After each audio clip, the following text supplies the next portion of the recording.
A proverb a day makes the folly go away. Proverbs 10, verse 9. Whoever walks in integrity walks securely, but he who makes his ways crooked will be found out. This one is actually pretty interesting because in different areas of life, we see people who lack integrity, not on purpose, but just subsequently. We find these issues where a lot of people are wishy-washy.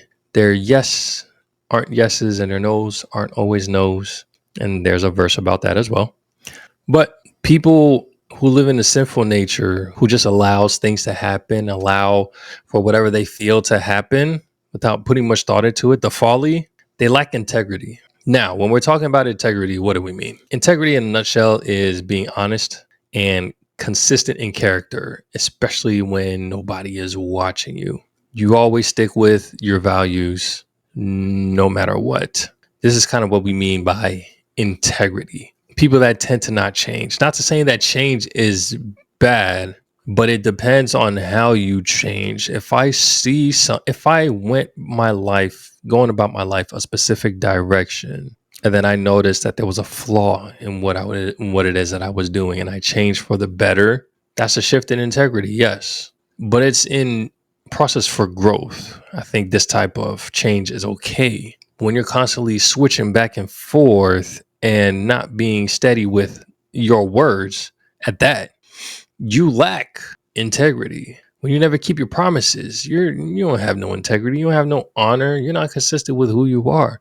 When you're one way with one person and then you're another way with another person, you don't have integrity. Things have to be consistent with integrity, no matter what.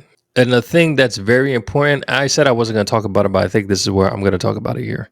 So the thing that I've come to realize, I was actually speaking with my marriage counselor, my youth pastor, and a friend of mine. He's a lot of stuff. And he mentioned that in order to really be about something and be serious about something, you have to have integrity. You can't say that you're one thing and then turn around and do the complete opposite. I can't be in a marriage with my wife and be like, I love my wife, but then I'm sleeping around with other women. I don't have integrity because my word isn't true. What it shows is not true. When I was growing up, it's crazy. So I grew up in New Jersey. One of the things that, one of the terms that we always say, word is bond. My word is my bond. Everything that I'm telling you is true. You can believe it. You can take it to the grave, what I'm saying. Now, were they serious? I mean, we were in middle school, so I don't know if they was actually serious about what they were saying.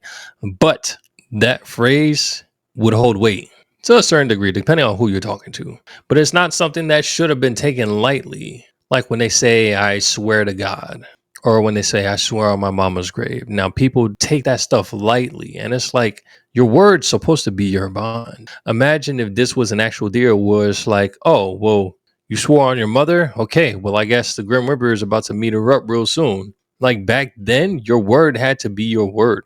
People that lied, things didn't turn out too well if other people found out that they were lying. But because we're so lax with our terms and the way that we speak about certain things, it makes it easy to not hold that integrity. One of the things that I come to realize is that, and again, nothing against my dad, was that growing up, he would tell me a bunch of stuff, just a bunch of stuff that he was going to do, that we were going to go to, this, that, and the third. And it didn't happen.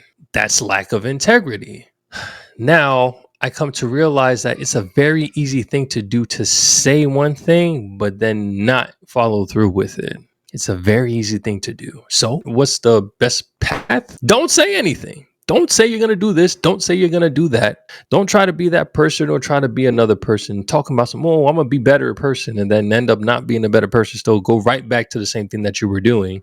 Don't try to claim to be a part of this one organization that follows all these rules and guidelines and steps and just morals and values, but then not care about them or go against them to a degree. That's a lack of integrity. And the main point that I'm trying to bring here is that when it comes to the Bible, we have plenty of times and plenty of cases where we have people that's claiming to be Christian, claiming to follow the way, but one, they don't read their Bible.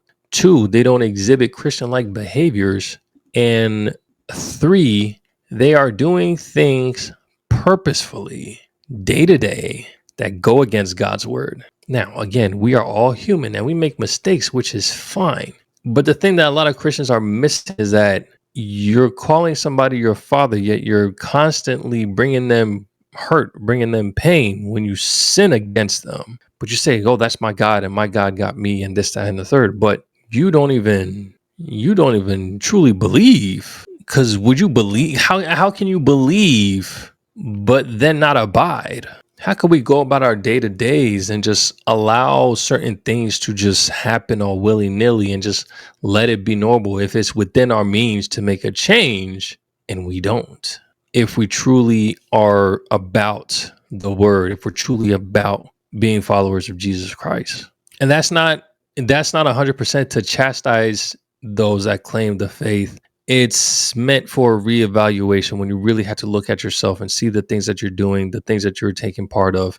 Is it biblical or is it rebelling against God? There's a lot of things that we do in the world that finds gray areas on whether it's biblical or unbiblical, or if it's, something that God frowns upon and stuff like that. But at the same time, there's things for sure that says that we should not do, yet we do them all the time willing. And when you show people the verse, specifically the verse in the Bible that says where we shouldn't be doing this, or this shouldn't be something that's normalized, and they just turn a blind eye, they just turn their shoulder and keep their nose held high, as though it's like, whatever. That's not integrity. I'm not a man or woman of integrity. You got to stick to whatever it is. If you're gonna be about it, then you have to be about it 100%. Don't be going half. You can't do half. Y'all know exactly what I was meaning to say, but I'm trying to be nice. And that's just point blank period. This is the part of discipline that comes in. And then there's a point where you naturally just don't want to do the things that you used to do anymore.